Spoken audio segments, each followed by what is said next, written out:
Karina. It is awesome to see you. We got a chance to meet originally when we both worked for an organization. I don't think I'm supposed to put the logo on the website, but we had a chance to work with MIT together. We were both on the MIT Horizon project. And then we've kind of come back together through this community that you've been building called Fractionals United. It's great to see you. You too. Tell me a little bit about Fractionals United. Why create Fractionals United? So I fell into fractional work way before it was a thing. I used to have this long explanation for people, which went something like this. No founder goes into business to build a business. And as soon as they have any modicum of success, they get overwhelmed and need to hire someone like me to run it for them. Now all I have to say is fractional COO, which is so much easier and shorter. But anyhow, I also do workflow consulting. And I had a workflow client who I then became fractional, then full-time COO. And I came back to fractional in the beginning of 2023, because as often happens with SMBs, once all the systems and people are in place, they don't need or can afford a full-time COO. And I discovered a very different fractional landscape than 2 years ago. On the one hand, it's more popular. So many people want to be fractional. There have been even a couple of big media articles about fractional. But on the other hand, it felt harder and lonelier, which I now understand why. But back then I was like, I can't do this. Where are my people? So I started looking for a community because I didn't want to do it on my own. And I couldn't really find it. There were a couple of sort of communities on the other side of paid platforms or programs, but no community for the sake of community. And I know what a good community is because I had joined some really great operations ones in the last 2 years. So this was January 7th. I had this idea. That evening, I was Googling like mad, looking for my tribe. Couldn't find it.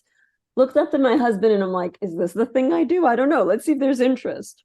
So I literally just started a free Slack, put up a landing page, messaged a bunch of my operations communities, put it up on LinkedIn. And I think you were one of the first people I reached out to. Yeah. But anyhow, at the end of that first weekend, I had over 50 members and everybody was like, yes, please, yes, please. And we are at 9.5 months and we are nearly at 5,000 members. It's pretty powerful when you look for something for self, realize it doesn't exist, and then go out and build it. Yeah.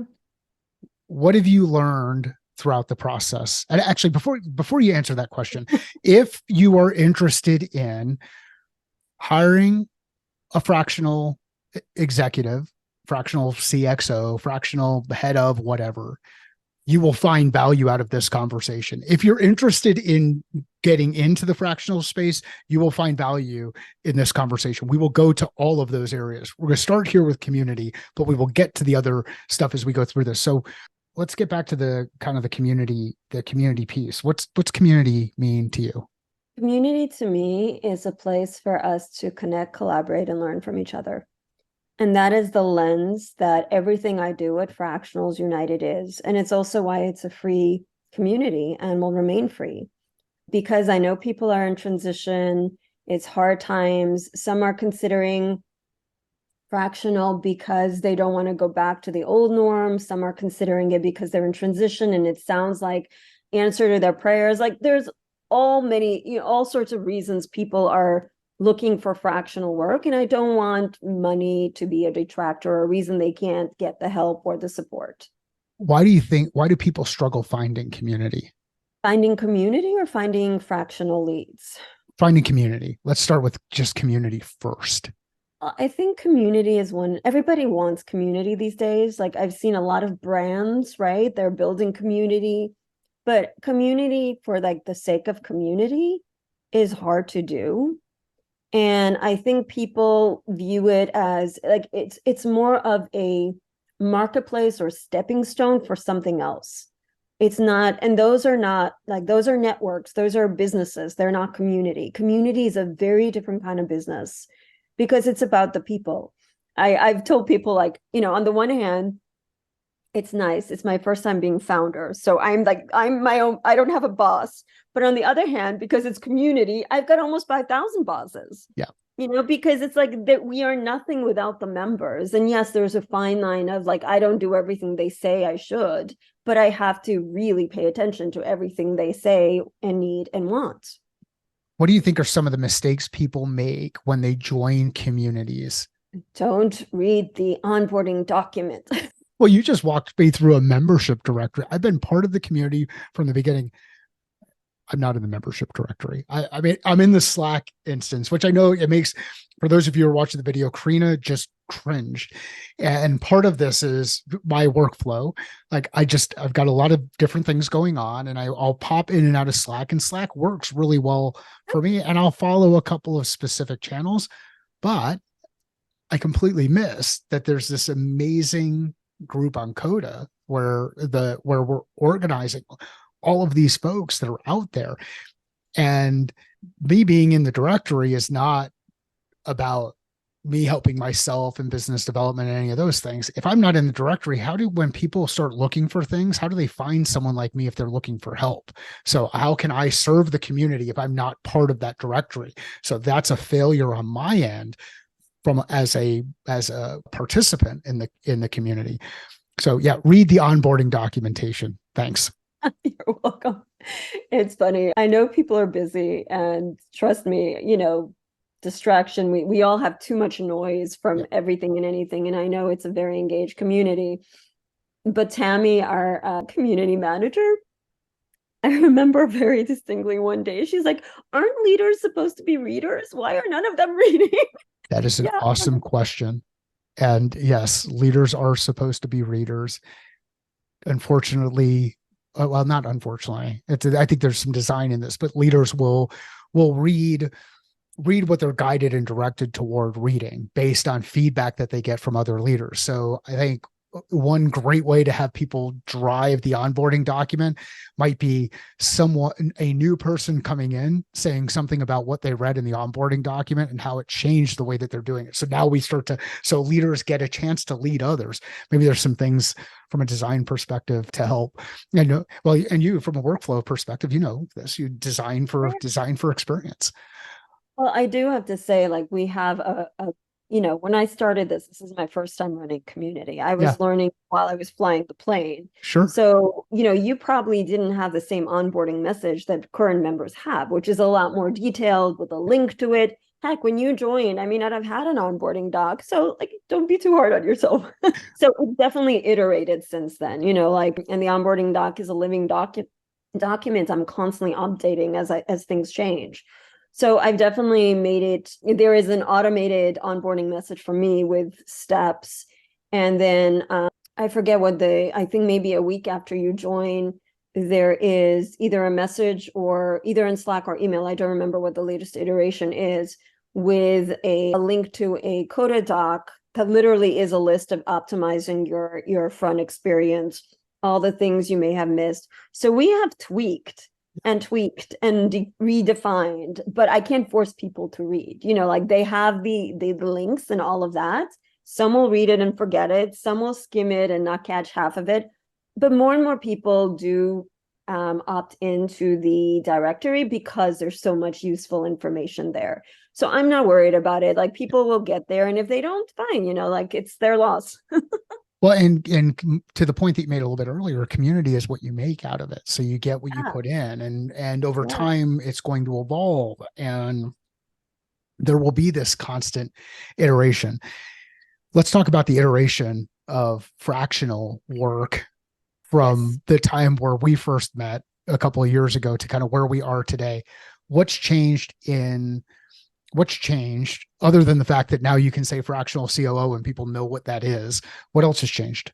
I think it was a perfect storm with COVID, with a lot of economic hardships and people, being let go and now having to decide what's next, or like, the quiet quitting and all of those things that are going on. Like, I think COVID made us realize that we should have some work-life balance, or we should have options. And fractional is really a win-win, because like for the fractionals themselves, You can focus on what you like. You can be selective who you take on. It's a true partnership rather than, like, and it's really funny. We talked about this in the early days of the community. And it was something like I only realized in hindsight after the conversation. So fractional sometimes will go in and out like I did, right? Like we'll be fractional, then, we will choose to go full time with a client and then come Yep. back. And what we discussed was that there is this subtle shift when you're W-2. You are no longer treated like a partner because you're an employee. And I don't know that it's something any CEO decides, but enough people have seen this that it's a thing.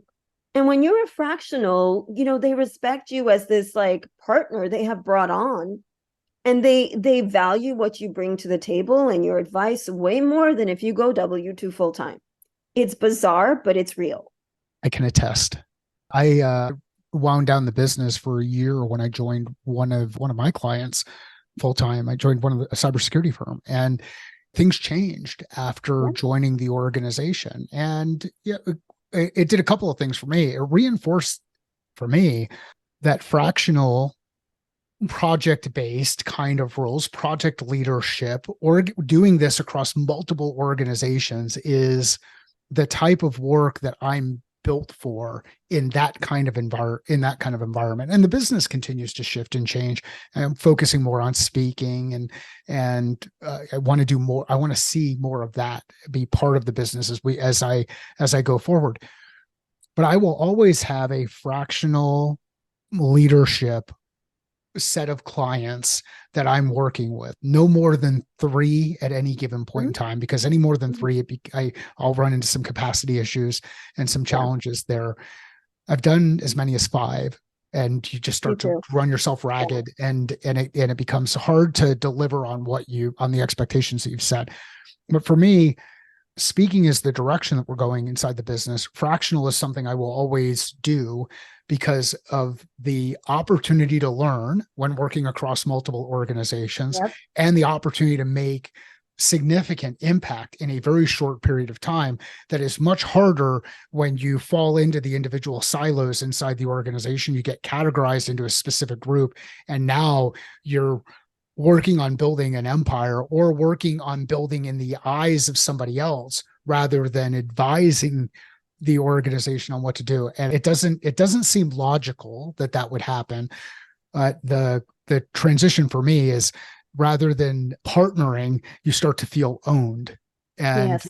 when you're Yes. out fractional, you're partnering, you're Yeah. advising, you come with this different perspective, and you could be the same person, but once you're inside the organization now, and depending on the leadership structure, you can start to feel owned, and that's not a good place to be.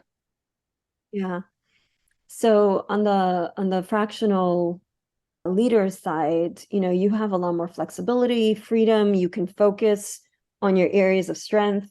Another conversation we had in the community, which was very self-validating, is back in my W-2 days. Yeah. I know I was like you, built for fractional, but back then, every 9 to 12 months, I would either get promoted, let go, or leave.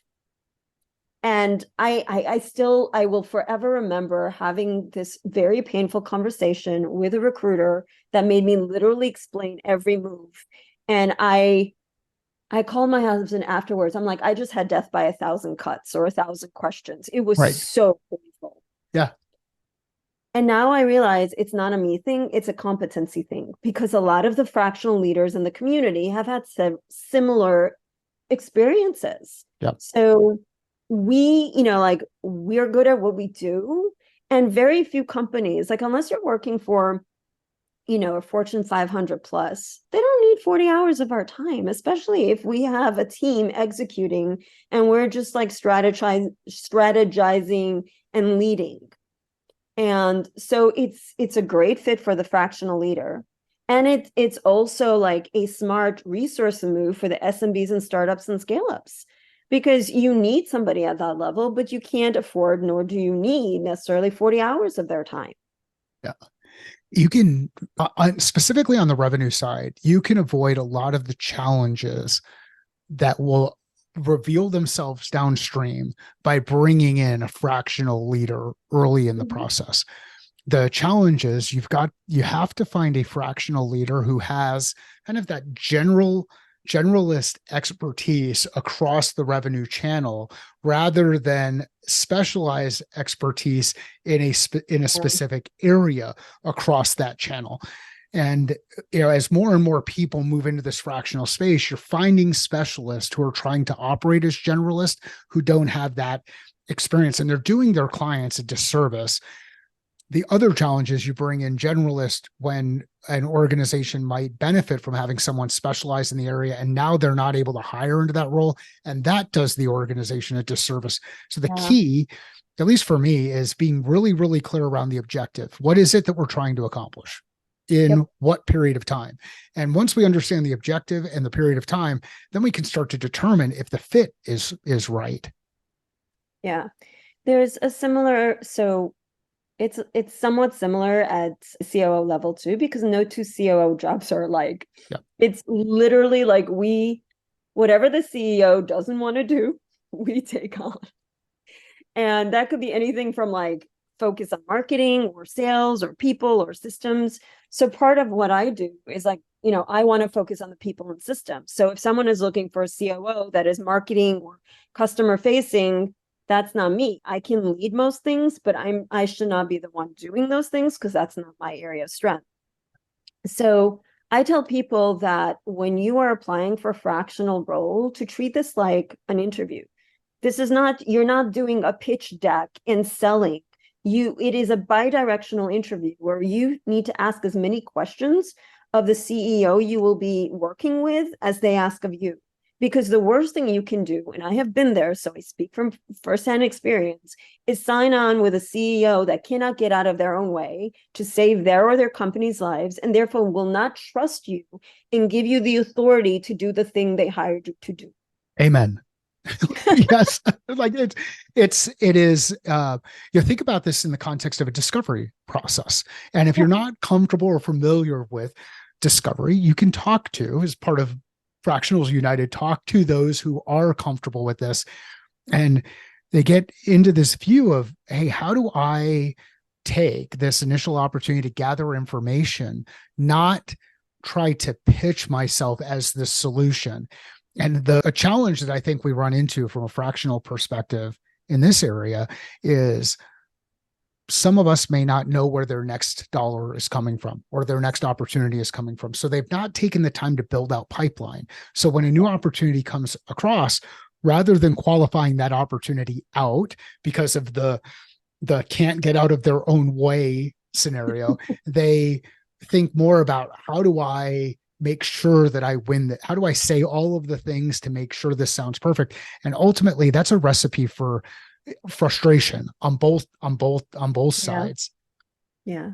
Well, I do understand. I have been there, like I think we've all taken either jobs or roles that we regret because we had no choice. Like we all have bills to pay and mouths to feed. So I get it, but there's a difference of like knowing going in that this is what you're doing than operating like this going forward and under better circumstances. So like I don't, I'm not here to say like if you're starving, don't take the next job because you have to eat, obviously.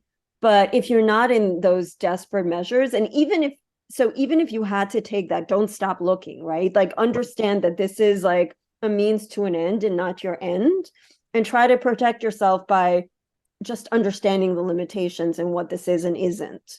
But yeah, if you're not in desperate measures, interview them as much as they interview you. I remember the first time I actually said no to a prospect. It was scary, but so liberating.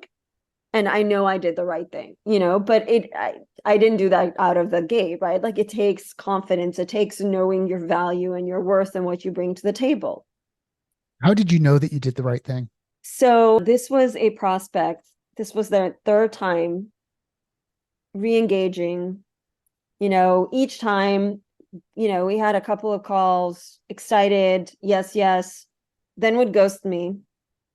The third time, they're like, okay, I'm doing this now. I'm ready. Send me your contract. I did. It was at a time where there were other things going on. I didn't respond right away. Like, he took 2 weeks to get to that point. I didn't respond in 2 days. He sent me this snarky email. Oh, the fact that, the operation guru hasn't gotten back to me in 3 days, like, does this mean that you have issues in your own workflow? Should I be worried? Wink. I was like, you know what? I don't think this is going to work. He's like, no, I was kidding. I'm like, that's fine. The fact that you can't see your own weaknesses and you're a hypocrite enough, I was just like, I don't need this kind of drama in my life. This is not someone I have any respect for anymore because of what he pulled on me. There is no way working with him is going to be a good thing for me. Moved on. Watch for those signals. Watch for those Yeah. signals. I mean, that is pretty passive aggressive. And if that's before the relationship even starts, what do you think happens once they feel like they've got you for the 3 months or 6 months or whatever the time period is? I would absolutely say, like, pay attention to your gut. Like, if at any point in the engagement something in you is cringing, or worried, like, those red flags matter. Like, I think we are, there, I don't know how these instincts work. I'm not going to pretend to know how, but there is something to it. Like, something in you recognizes the thing your brain may be ignoring, and don't ignore it. That's not very scientific, but No, trust your gut. Well, there's a what's the saying? I forget how someone says it. It's basically we make our decisions emotionally and then justify them with logic. oh So yeah. right. So there's an emotional response that happens in that kind of interaction, and if that's how they're going to operate in kind of the courtship era, just think about what happens afterwards. I have this a story that I like to tell. You can, and part of the reason why I've moved to 90-day agreements is I don't trust my ability to judge people properly in the context of that initial discovery and Yeah. initial onboarding, because I get really optimistic about what people say their intentions are. And it's hard to judge the actions in that period of time because people can really present a strong case. When you drive down the street and you wave at your neighbor, everybody smiles. When you stop in their driveway and have a drink, all is good. You go in their backyard, have a barbecue, eat something, everything is great. When your water main breaks on your house and you need to move into Oh, their house for 2 weeks, you yep. can find out there's a whole ton of crazy that's going on inside that organization. So be careful as you go through this kind of process. Have a framework that you use to evaluate. What are some of the other things that fractionals, the people who are going out there and thinking about engaging in this type of work, what are some other questions they should be asking themselves? Know what your communication style is, Okay. and make sure that that is aligned with the CEO. Try to get a sense of how they respond to mistakes. This is a biggie. I was in a situation where I thought I had a wonderful relationship with a CEO, and I made a mistake and I owned up to it. Like, it wasn't a direct mistake, but I was still responsible because it was something I built and a vendor I hired, and it was a perfect storm. And there was no recovering the relationship. Like, even though I was going to make dang sure it never happened again, and I was beating myself up more than she would, she could not see beyond that one mistake to trust me again. Yeah. And that's just like, we're all human. Even leaders, even experts, mistakes happen. So how does someone treat you when things go wrong? I think that's very important. And that's also part of, like, the larger trust. You have to feel that they trust you and you trust them. And part of that is trust them to have your back. Whether it's in your relationships and mistakes, also how, they treat you in front of your staff and the rest of the company. They cannot undermine you. If they undermine you, like, they may as well just, like, kick you out then, because you're not going to be able to be effective. So in all of these things, you should be looking for, whether you're going for W-2 or fractional. This is just like, at our level, this must be there for us to be effective in our jobs. How, what are some ways that you can evaluate or that you evaluate or start to build trust with executives on the other side? How do you do that? I believe in over communicating, especially in the beginning. I ask a lot of questions. I make sure they're informed, explain why I'm doing things, why I'm thinking, ask for feedback, just check in just to make sure we're aligned and going in the same direction. And by doing that often, if something starts to veer off, you can catch it and have that conversation and reconnect and, realign. It's, if I go back and look at some of my failures in this type of work and really in any work, it's lack of communication or not communicating, not properly setting expectations, clarifying, understanding, communicating how things are progressing. And in the absence of data, people will start to connect the dots and create their own stories. So really like the focus on communication as a way to continue to build and reinforce that trust. Yeah. And what you said is very important too, setting expectations up front, Mm, especially for this like new way of working, yeah. fractional, which chances are you may be the first fractional your CEO is working with. So they get that they want you. Either you did a good job in selling this kind of work or they heard of it, but doesn't mean that they have had experience. So it's really important up front to explain what that is, because we know scope creep exists and it's very easy for them to think you're available 24/7 when you're not, nor should you be. So it's really important to set expectations about like, you know, hopefully you're not hourly and you're on some kind of value-based retainer, but whether it's like what I do is I do a weekly retainer loosely based on hours because I'm a COO, so I'm running the company. I have to be involved to some level every day, Yeah. so I have to time block in and do some that time-based component. But whether you do the weekly retainers or monthly retainers, which a lot of other functions do, there needs to be an expectation set of like, what does that mean for the day-to-day? What can you expect, as an ongoing basis, or when there's a fire, like what, just when are you available? How quickly are you available? What can they expect? And it is so critical to get that out there up front, because if you're not, I guarantee you there will be problems because they will expect something you did not intend going in. Let's talk about that hourly versus value based, the retainer Yes. project based approach. Like why why do people want to go with this hourly kind of model, or why do people even bring up the hourly model? Well, I think it depends on what your function is. And actually, let's take a step back. So first, I just want to like redefine the difference between like fractional and freelance and interim and consulting. Okay, cool. Yep. Um, because the way we define fractional is it's a part-time leadership role that is fully embedded in the team. Most of the time, there is not an end date. You're intended to be a part-time, long-term member of a permanent position. The only difference between a fractional CXO and a regular CXO is that it's part-time. A consultant, there is an implied end date. They tend to be more external. Interim tends to be full-time, but for a period, like a period because they're a gap. And then like freelance or part-time tend to be like lower level work, not a leadership role. And I think it's important to understanding the differences because I think that's where some of the confusion arises. Freelance tends to be hourly. Consulting tends to be either hourly or project based. But when you're looking at, this is a part-time role, it should be value based. Like we wouldn't get paid like if we were W-2, it would be a salary. So why should part-time be anything but the equivalent of a salary? I will say that there is a fractional COS, a fractional chief of staff in the community who prefers hourly just because her work tends to be so broad that she Okay. feels she actually gets paid more for her time than if it was on a retainer.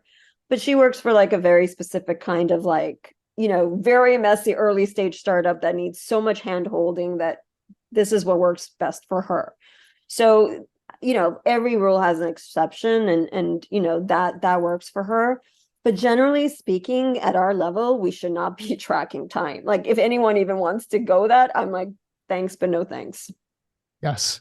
And unfortunately, there are more and more, like there are more and more articles that will talk about hourly rates. And then there are new people who come in and will ask a question about hourly pieces. And you're like, I can't remember the last time I clocked in and clocked out. I do remember. I worked at Burger King. No, excuse me. I worked at UPS. I was at UPS as a loader unloader, and I would clock in and clock out in those time periods. And there would be some kind of a time sheet. But Mm. like these days, I think about my clients when I'm walking the golf course. Do you want me Mhm. to? Do you want me to put itemize a list there? It's a you have fractional access to my brain. Like Yes. you have you don't have full-time access, but what I aim to do is I aim to create an experience where it feels like it's full-time. So it feels like I'm deeply embedded into the organization. I'm part of the team. And what you're counting on is that I'm managing time, energy, and resources on my side to Yeah. be able to do this across multiple organizations at the same time, to be able to earn at the level that I need to earn in order to keep doing the things that I need to do so that I can continue to support you at the rate that you're able to pay. And that's how I Wow. think about it. But it's hard when people are in a mode of you're kind of bridging this gap between freelance and Hmm. fractional, and Hmm. like, what am I really getting? Am I getting 20% of your time? And there's a company out there that will guide sales leaders to carve up their time in 20% increments, so day rates. And not only do they guide people to carve up their time and day rates, they actually have those people continue to pay the organization a portion of what Oh my they're God. making inside the organization. So there are these predatory organizations that are Yeah. taking advantage of this movement to say, Yeah. we'll help you build your fractional Yes. whatever. And the reality is the base of their business is building is that it's not really focused on how do they help you be really successful. So I went off on a tangent that wasn't intended, but there it is. Watch out for the predatory crap. What are some of the, Karina, as you go through this and you think about ways for people to determine maybe fractional is not for me, what are some of the things about them where they would say, fractional just isn't the right fit for me personally as an individual? Then I want to get into the company side around right fit from a person who's Right. thinking about bringing on a fractional. So once you go fractional, you will always have to spend some of your time doing networking and business development, at least for the time being. Sure. So you have to be aware and willing and I guess somewhat entrepreneurial, right? Because you're going to be working for yourself. Even though you're a part-time team member, you are still in business for yourself. And part of that means you have to learn how to juggle time way better than you did as a full-time. Because even though as an executive, you're busy within an org and probably have too many meetings and demands on your time, Right. multiply that by three, clients, and it's a whole other level of like three different calendars, three different email accounts, three different expectations. So time management gets really more complicated.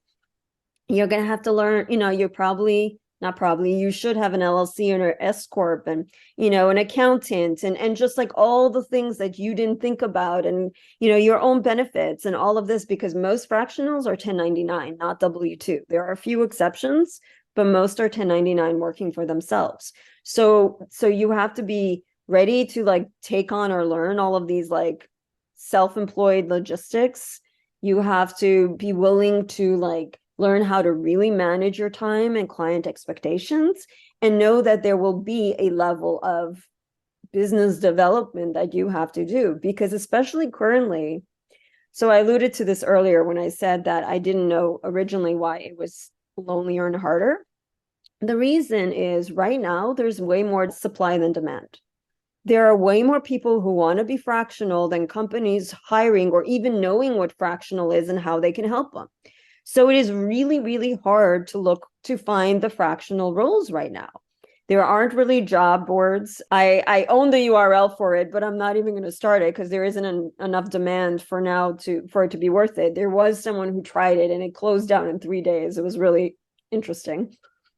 there aren't that many recruiters or others trying to do that. And instead there are a lot of, these platforms that are more like marketplaces where like you have to pay to have your profile, and they don't have lead flow either.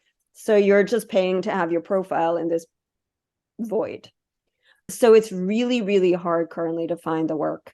And I would suggest that, if you can have a different income source, and or make sure you have savings before you go this route, because it could take 6 to 9 months.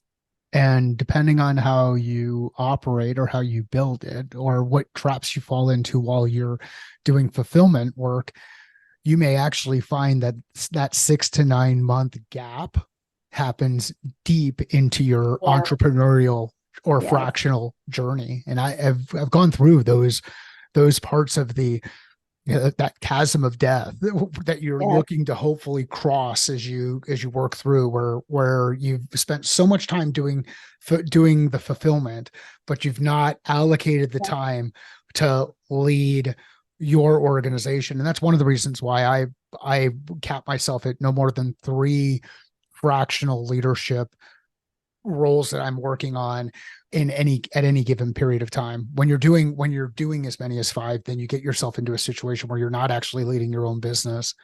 Yeah. So let's talk a bit. So we talked about we hit on a number of different things. We hit on the pros of fractional work, like the opportunity to work across multiple teams, the flexibility of being able to really lead the way that you operate the business, the cons about working inside the wrong organizations, the challenges of operating your business. Let's talk about why a an organization might want to take advantage of bringing in or even building an entire leadership team of fractionals. Well, the biggest reason is, if you are, well, if any org has limited finances or resources, this is a force multiplier. You couldn't, you're not at the place where you can afford that level of skill or experience full time. And it's a catch 22, because you kind of need that skill set to get to where you want, but you can't afford them full time. So bringing them in fractionally could be the difference, right? I really think it is the competitive advantage for an SMB startup or scale up, because they can make sure that you don't make the mistakes that you will make without that level. They can make sure that you can focus on your areas of strength while they are leading their function or the company. They have what you don't. Like most people, going into business haven't run other businesses or don't necessarily know what they don't know, right? They have an idea or a service or a passion or something. And then if they're lucky, they find themselves out of their depth. Then now what? Well, the now what is get the help you need. And you don't have to like wait till you can afford them full time. Not anymore. Just some simple math, and I'll share some of my own math. And some of my fees have changed. My fees have changed over time. It was originally it was 10K a month. Now, 15K a month. Now 20K a month, depending on scope. And some of Mhm. that will change and shift. But let's say that you were to go out. Let me ask you a direct. So if I was to go out and bring in a COO of your caliber and pay them full time, just W-2 wages, what would it cost me to bring on a full-time COO in the New York metropolitan area with your level of experience on an annual basis? Just ballpark. 300K. Okay. So now take that 300K and multiply it by 1.35. No, I'm not talking about you. I'm asking everybody else out there to do some math. And we probably could do 1.33 and then make it super easy. And now that 300K quickly becomes 400K, right? When you start to talk about the Yes. loaded rate of that person inside your organization, then add in some bonuses, then add in Yep. some of the other things that you're running into, then add in the timing of trying to bring that person in at the right time, the length of time that it takes them to exit the existing organization based on whatever contract that they have in place. And you start to see how the cost of bringing someone in full time can shift Yeah. significantly. Now imagine you pay 15K a month for that fractional capability, or even 20K a month. You've significantly reduced your cost. You're no longer paying benefits on that person. Yep. Yep. You're not paying the taxes on that role in the way that you would if they were a W-2 employee inside your organization. So now you have more cash to do other things, which means you can hire a team around Karina to do the actual work, like do the tactical day-to-day stuff, and someone like Karina can lead them, nudge them, build out the strategy. So now you've got the ability to have the brain of that full-time and maybe one or two other employees inside the organization Yep. who are doing the work. And oh, by the way, now Karina, by working with that person, can help them build their capability so that you're no longer dependent on Karina down the road. And that's, to me, is part of the magic of this kind of thinking and approach when looking at fractionals. Is that fair? Yeah, yeah. One more thing I would add to it is so one of my favorite leadership books is Multipliers by Liz Weissman. Yep. And the whole concept, for those who aren't familiar, is that there are leaders that are multipliers, and then leaders that are, oh my gosh, I'm blanking on what the opposite was. What did she call it? I have to look it up. But anyhow, The the leaders who opposite, suck the life out of organizations and make and yes, but create she so has, much friction. yes, she has a term for it. Hold on. The book is right here. I will look it up really quickly. This is happening live. We should have Jeopardy music playing in the background or Oh something my to, goodness. Diminisher. That's it. Diminishers. yes.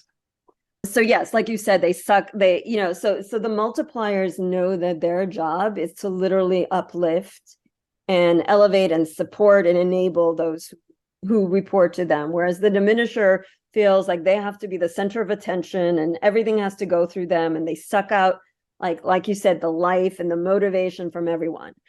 Every company needs multipliers. For a fractional to be successful, by definition, they have to be a multiplier, because how else are you able to do what you need to do in a fraction of the time if you don't know how to bring out the best in your people? Right. Yeah. So there's a financial benefit to being able to do it. There's an enablement benefit, an amplification benefit to being able to do it. Yes. What are some of the other benefits to hiring or bringing on fractionals inside your organization? We can flex with the demands of the company. We can become more or less fractional, and you only pay for what you need when you need it. As the company evolves and needs different things, you can bring in someone else, who is a better fit for what they need at that period in their journey. It really is a win-win. Like I would go so far to say that unless you are a Fortune 500, you almost are doing your company a disservice and wasting resources by not considering fractional.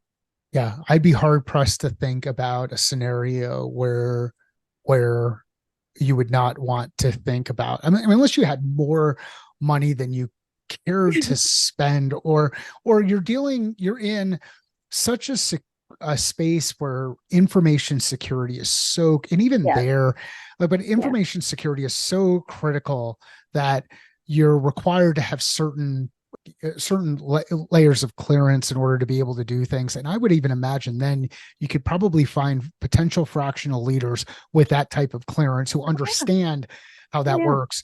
I think the cool thing about, again, cool thing about fractional work and bringing fractional workers into the organization is not only do you get full like full access to their brain over a fractional period of time. So like it's not like I forget half of what I know or experienced during that, whatever period of time, but you also get access to their network of the Yes. community of people that they're surrounding themselves in. And in Fractionals United, Karina has specific channels in the Slack channel to help people organize around their areas of expertise. So if I need to talk to a fractional COO or a fractional CMO or a fractional CPO, Chief Product Officer, I can go into that channel and I can ask a question. Yeah. And get access to that kind of a resource, think about how hard it is to hire people. And what if you could accelerate that hiring by bringing in that level of fractional expertise? So I know we're both really excited about the whole fractional movement. Let's talk a little bit about where fractionals go wrong. Like what are some of the mistakes that we talked a little bit at the individual level, but what are some of the mistakes that leaders make when they bring on fractionals that they wouldn't have thought that they would make when they went through the process? So I think one of the things to be aware of is that the same as when you're hiring full-time, mistakes can happen, right? Yeah. And some of it is not intentional. You think you found the right person with the right fit, but when you start working together, it's just like there's a personality misfit, which like as per your story, you don't know till you live with a person, right? Right. Yep. And that happens. And then don't throw the baby out with the bathwater. Just because you made a mistake with one fractional doesn't mean hiring fractional is bad. If you need a full-time COO or CRO and you make a bad hire, you're not going to be like, oh, I don't need a CRO, I'm going to stop hiring. You're just going to learn from your mistake and do better. Right. So hiring fractionally should be from the same mindset. If there is a mistake, it's not that fractional is bad. You just didn't ask the right questions. So learn from your mistake and try again. And the great thing about making a mistake with a fractional is because we're 1099, try before you buy. If it doesn't work out, if they're, hopefully they're at least professional and will help you even replace themselves. Right. And help with the transition to a person that is, because any fractional worth calling, any leader should be professional enough to like recognize that it is not a good fit and want to leave on good terms and help you transition to the next fractional leader. So just, go into it with the right mindset where like, this is hiring. Hiring is hard. Yeah. There are, you can do your due diligence and ask all the right questions, but till you're on the job and dealing with each other, you don't know what it's going to be like to work with anyone. And that will never go away. It doesn't matter if you're doing that full-time or part-time. You highlighted and hit on again that importance of expectations, being really clear about what your personal expectations are, what their expectations are. So you as the business leader, they as the fractional leader coming in, and make sure that you've got a high level of alignment there. Because when you don't have that alignment, then you're going to create some friction, and that friction will be felt throughout the rest of the organization. I really like the piece that you had highlighted before too about the mindset of a leader who has a fractional leader inside their organization, and understanding that that you can't undermine the work that the fractional leader is doing, because if you do, you're going to create more friction inside the organization. You're going to continue to lose trust, and you're going to diminish their effectiveness. If you start to get that feeling where things aren't aligned or there's an expectation that's missed, have a conversation around it. Be the leader that you are on both sides. Yeah. And I would add to that this should be obvious, but let's say it, let them do the job you hired them to do. If you hired them to run X, get out of their way. If you have any feedback, do it in private during your one-on-ones so that, like you said, have a conversation, but do not do it in front of the team. Do not block them. Do not undermine them. And do not, oh my God, do not micromanage them. Yes. Yes. And yes. Like those are so many of the do nots.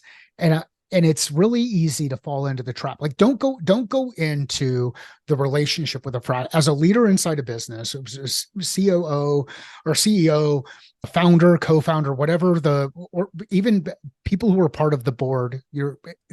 Don't go in to approving this relationship with the idea that they're fractional, but you're going to expect them to be full time. Yeah. Like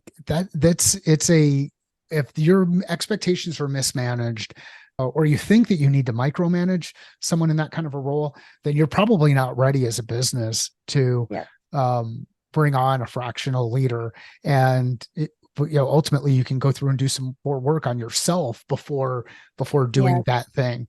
How often do you how often do you get requests from the leaders who are thinking about bringing on fractionals, but they want to know like what to do when bringing on a fractional, or want to talk with another leader who's brought on fractionals? Do those kind of questions ever come up, or do you see those?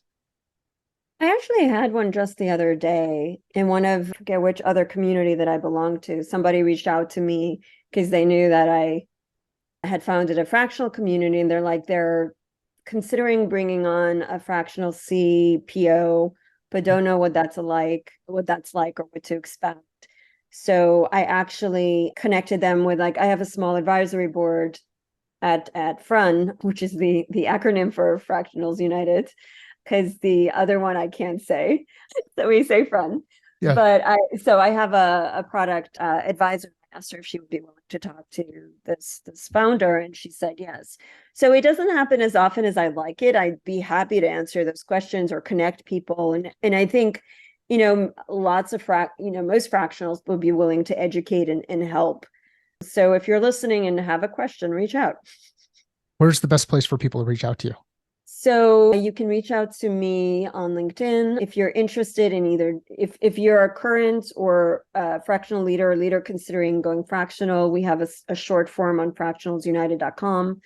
If you're interested in hiring a fractional, we have a short form on fractionalsunited.com.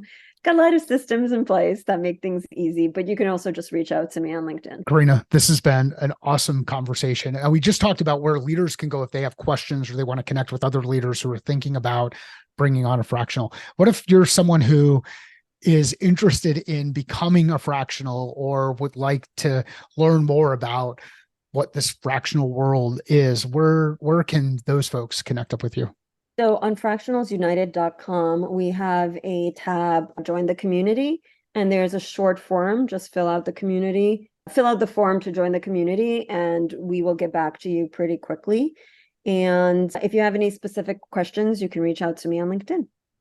Very cool. I think this is a fascinating iteration of what started with like kind of the gig economy and a lot of the discussions that were happening there. And now we're looking at, leaders being able to operate in different areas. And one of the cool things about it is you start to de-risk the business and the way that you interact with the market. Yes. When you can work across multiple organizations. And as an organization, when you bring on a fractional, you de-risk yourself relative to making that mistake of bringing on Yes. someone full time, and then having to go through the process of trying to figure out, was it your mistake? Was it their mistake? How do you exit properly? How does that impact the culture inside the organization? There's so many different ways that this model can de-risk things.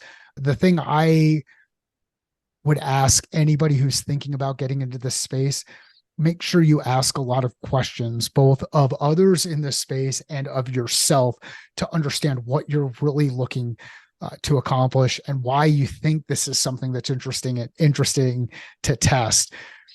If you know somebody who would enjoy this conversation, please share it with them. Let Karina and I know via LinkedIn or any other social channel that you're involved in. Sales is a thinking process. Business is a thinking process. Life is a thinking process. How are you thinking differently about your process?